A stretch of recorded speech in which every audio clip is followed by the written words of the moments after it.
नमस्कार दोस्तों। दोस्तों, प्याज और टमाटर ये कुछ ऐसी बेसिक सब्जियां हैं जिसको हर एक व्यक्ति खाता है, चाहे गरीब हो, अमीर हो। और स्पेशली क्या है कि जब भी इनके दाम बढ़ते हैं ना तो जाहिर सी बात है, जो गरीब व्यक्ति है वो सबसे ज्यादा सफर करता है। सोच के देखिए, प्याज 100 रुपए किलो मिलने लग जाए। अक्सर आप टमाटर के बारे में भी सुनते होंगे कि कई बार दाम बढ़ गया है।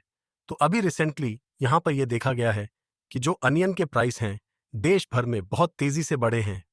कुछ एरियाज में तो 100 रुपए किलो से भी ज्यादा का मिल रहा है। तो इसको थोड़ा हम समझेंगे कि अभी हुआ क्या है, क्या कारण है, स्थिति कब तक बेहतर हो सकती है। काफी कुछ जानने को मिलेगा। चलिए आगे बढ़ते हैं और सबसे पहले ये देखेंगे कि हुआ क्या है।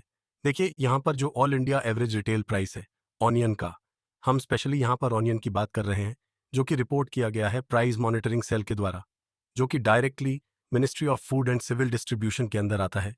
उनका कहना है कि जो अनियन प्राइसेस का एवरेज इस समय चल रहा है देश भर में, वो 60 रुपए किलो है। इनफैक्ट मैं तो देख रहा था कि 100 रुपए भी बताया जा रहा है। ओवरऑल स्थिति यह है कि जो मेट्रो शहर हैं और जो बड़े शहर हैं, चाहे पुणे, दिल्ली, चंडीगढ़, अगर आप देखिए तो वहां पर तो 100 रुपए किलो से ऊपर ही आपको देखने को मिलेगा। तो क्वेश्चन यहां पे यही बनता है कि आखिरकार इसके बढ़ने का कारण क्या है और कब तक रिलीफ हो सकता है।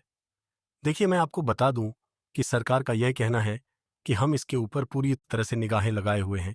जो भी समय चेंजेस हो रहा है उसके ऊपर पूरी मॉनिटरिंग की जा रही है और जल्द से जल्द प्राइस कंट्रोल करने की कोशिश की जा रही है। क्वेश्चन अब यहां पर यही है कि आखिरकार प्राइस क्यों बढ़ रहा है। देखो, बताया यह गया कि पिछले कुछ समय से अगर आप देखोगे, काफी महीने से यहां पर जो अनियन का प्राइस है वह स्टेबल हुआ था। मतलब ठीक ठाक दाम में मिल रहा था, बहुत ज्यादा महंगा नहीं था। और अभी क्या है कि जो ट्रेडर्स हैं होलसेल मार्केट में, महाराष्ट्र के नासिक के अंदर स्पेशली, क्योंकि देश का सबसे ज्यादा जो ऑनियन प्रोडक्शन है वो आपको महाराष्ट्र के अंदर ही देखने को मिलता है। तो वहां पर जो ट्रेडर्स हैं होलसेल मार्केट के अंदर, उनका कहना है कि देखिए, ये जो करंट सिचुएशन है ये एक टेम्पररी बेसिस पर है। बहुत जल्द यहाँ पे सप्लाई आनी है और जैसे ही सप्लाई आएगी जो ऑनियन के प्राइसेस हैं वो कम हो जाएंगे। अब इसके पीछे का जो मेन कारण बताया जा रहा है वो ये है कि जो पिछला वाला स्टॉक अभी तक चल रहा था, जो रब्बी सीजन वाला स्टॉक था, रबी सीजन वाला जो हार्वेस्टिंग है, मैं आपको बता दूं, मार्च 2024 में होता है। तो मार्च के महीने से लगातार ये सप्लाई हो रही थी, वो अभी तक चलती आ रही थी। लेकिन जो नया वाला स्टॉक आना है वो अभी तक मार्केट में पहुंचा नहीं है, उसमें थोड़ा सा डिले हो गया है। तो इसी की वजह से बताया जा रहा है कि जो सप्लाई डिमांड का मिसमैच हुआ है, इसी की वजह से आपको प्राइस राइज देखने को मिलेगा। इनफैक्ट अगर आप देखेंगे तो आपको पता होगा, लसलगांव होलसेल मार्केट, जो कि देश का सबसे बड़ा ऑनियन मार्केट देखने को मिलता है, वहां पर जो डेली अराइवल है एनियंस का, वो सिर्फ 200 से 25 टन ही है। अब ये इंपॉर्टेंट क्यों है? क्योंकि नॉर्मली क्या है कि 1000 टन के आसपास वहां पे अराइवल होता है, लेकिन हार्डली उसका 20 से 25% ही वहां पर आ रहा है। तो जाहिर सी बात है, सप्लाई उतनी नहीं हो पा रही है। तो इसी की वजह से ये प्राइस बढ़े हैं। लेकिन यहाँ पर मैं आपको ये भी बता दूं, बहुत से एक्सपर्ट्स हैं, उनका ये मानना है कि देखिए, सरकार भी जो कंट्रोल करती है ना सेलर्स के ऊपर, तो वो बेसिकली सरकार का कंट्रोल होलसेल मार्केट के ऊपर है या होलसेल ट्रेड के ऊपर है, रिटेल के ऊपर सरकार का कंट्रोल नहीं है। और इसी की वजह से कई सारे जो रिटेलर्स हैं वो इसका एडवांटेज लेते हैं और यहाँ पर गलत तरीके से भी कई बार प्राइस बढ़ाया जाता है। तो वो भी यहाँ पर एक कारण बताया जा रहा है। लेकिन क्वेश्चन यहाँ पर यह है कि आखिरकार फिर यह स्थिति नॉर्मल कब होगी। देखो, अनियन जो ग्रो किया जाता है ना देश में, वो आपको 3 साइकिल में देखने को मिलेगा। यहाँ पर जो महाराष्ट्र में फार्मर्स हैं वो बेसिकली खरीफ की अनियन क्रॉप, जो कि जून और जुलाई में उसकी सोइंग करते हैं और उसकी हार्वेस्टिंग होती है अक्टूबर ऑनवर्ड, यानी अक्टूबर के बाद से। लेकिन अभी इस समय क्या हुआ था कि जो बारिश है उसमें थोड़ा सा डिले देखने को मिला था और उसी की वजह से हार्वेस्टिंग में थोड़ा डिले हो गया। साथ ही साथ आपको पता है कि अक्टूबर के एंड में इस बार दिवाली भी पड़ गई, तो उसकी वजह से भी छुट्टी के माहौल की वजह से यहाँ पे थोड़ा सा डिले देखने को मिला है। फिर दूसरा वाला जो क्रॉप है वो होता है लेट खरीफ क्रॉप। ये बेसिकली सोइंग किया जाता है सितंबर अक्टूबर के बीच में और इसकी हार्वेस्टिंग होती है दिसंबर के बाद। ठीक है, तो ये हो गया एक दूसरा वाला साइकिल। और जो तीसरा वाला साइकिल और जो सबसे इंपॉर्टेंट है वो है आपका राबी क्रॉप। वो आपका सोइंग किया जाता है दिसंबर जनवरी में और उसकी हार्वेस्टिंग होती है मार्च में। और वही मार्च वाला अभी तक यहां पर चलता आ रहा था। इनफैक्ट मैं आपको यह भी बता दूं कि जो शोइंग की गई है इस बार, जैसे खरीफ शोइंग की बात करें, जिसका हार्वेस्टिंग अभी होना था, मार्केट में आना था, लेकिन नहीं पहुंचा है, वो पिछले साल के मुकाबले अच्छा खासा आपको शोइंग देखने को मिलेगा। पिछले साल 2,85,000 हेक्टेयर में सोइंग किया गया था। इस बार 3,78,000 हेक्टेयर में सोइंग किया गया है। तो ये हुआ तो अच्छा खासा है। एक्सपेक्टेशन भी यही था कि एनियन जो है मार्केट में पहले ही पहुंच जाएगा बड़ी मात्रा में और प्राइसेस नहीं बढ़ेंगे। लेकिन जो मैंने आपको कारण बताया कि बारिश में थोड़ा डिले हो गया, दिवाली आ गया, इसकी वजह से यहाँ पर थोड़ा डिले हुआ है। और जो लेट खरीफ सोइंग वाला क्रॉप है वो एक्चुअली पिछले साल के कंपैरिजन में थोड़ा सा कम सोइंग किया गया है। तो ट्रेडर्स का ज़्यादातर ये मानना है कि अगले 10 दिन के अंदर अंदर मोस्ट प्रोबेबली ऑनियन के जो प्राइसेस हैं उसमें आपको नॉर्मलाइजेशन देखने को मिल सकता है। ओवरऑल अगर हम आउटलुक की बात करें तो आगे आने वाले समय में काफ़ी हद तक फार्मर्स के ऊपर चीज़ें डिपेंड करेंगी कि वो यहाँ पे किस तरह से चीज़ों को उगाते हैं। राबी क्रॉप में यहाँ पर कितना वो उगाते हैं, क्योंकि राबी क्रॉप वाला मैंने जो आपको बताया कि दिसंबर और जनवरी में सोइंग की जाती है और हार्वेस्टिंग मार्च में की जाती है, ये सबसे इंपॉर्टेंट होता है।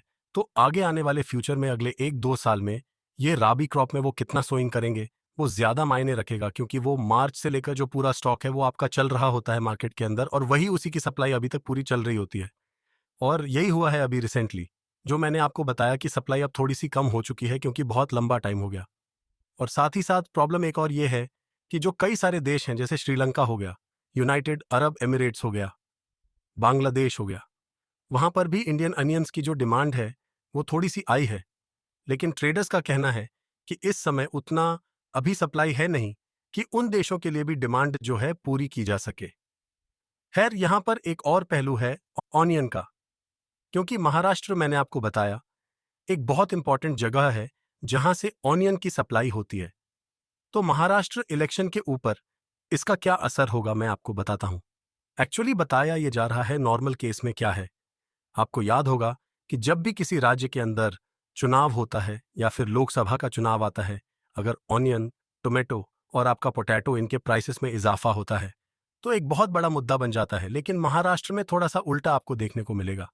महाराष्ट्र में क्योंकि यहाँ पे बहुत सारे फार्मर्स हैं जो इसको उगाते हैं, तो होलसेल मार्केट में इस समय प्राइस काफी अच्छा खासा ऊपर चल रहा है, जिससे थोड़ा सा फार्मर्स को भी यहाँ पर फायदा हो रहा है।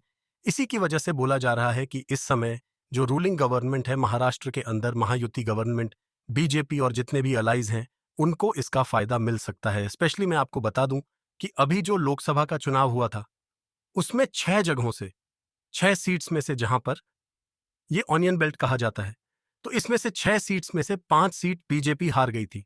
और उसका मेन यहां पर कारण बताया जा रहा था कि सरकार ने एक्सपोर्ट बैन लगा रखा था ताकि अनियन के प्राइसेस ना बढ़े, मतलब देश से अनियन बाहर ना जाए, क्योंकि बाहर चला जाता तो सप्लाई कम हो जाती देश में और प्राइसेस बढ़ सकते थे। और ये जो पूरा रीजन मैंने आपको बताया, यहां पर देश का 34% एनियन इधर से ही आता है। तो फार्मर्स इससे काफी नाखुश हो गए थे। लेकिन सरकार ने समझा इस चीज को और तुरंत जो एक्सपोर्ट बैन है उसको लिफ्ट करा दिया इलेक्शंस के जस्ट बाद ही। और इसी की वजह से बताया जा रहा है कि इस बार शायद हो सकता है बीजेपी को इसका शायद फायदा देखने को मिले। खैर, आई होप कि आपको समझ में आ गया होगा इस वीडियो के माध्यम से कि एग्जैक्टली अनियन प्राइसेस को लेकर क्या हो रहा है। और जाने से पहले एक इंटरेस्टिंग क्वेश्चन क्या बता सकते हो? जो characteristic smell of anion bulbs है, जो एनियन होता है उसका जो स्मेल होता है, it is due to which of the following. इन 4 ऑप्शन में से आपको बताना है बैड कलर, ऑनर्डर ऑफ द सॉइल की वजह से, सल्फर कंपाउंड की वजह से, शुगर की वजह से, रिजर्व कार्बोहाइड्रेट्स की वजह से। एंड आई होप कि वीडियो आपको पसंद आया होगा। मिलता हूं आपसे नेक्स्ट टाइम, तब तक के लिए नमस्कार।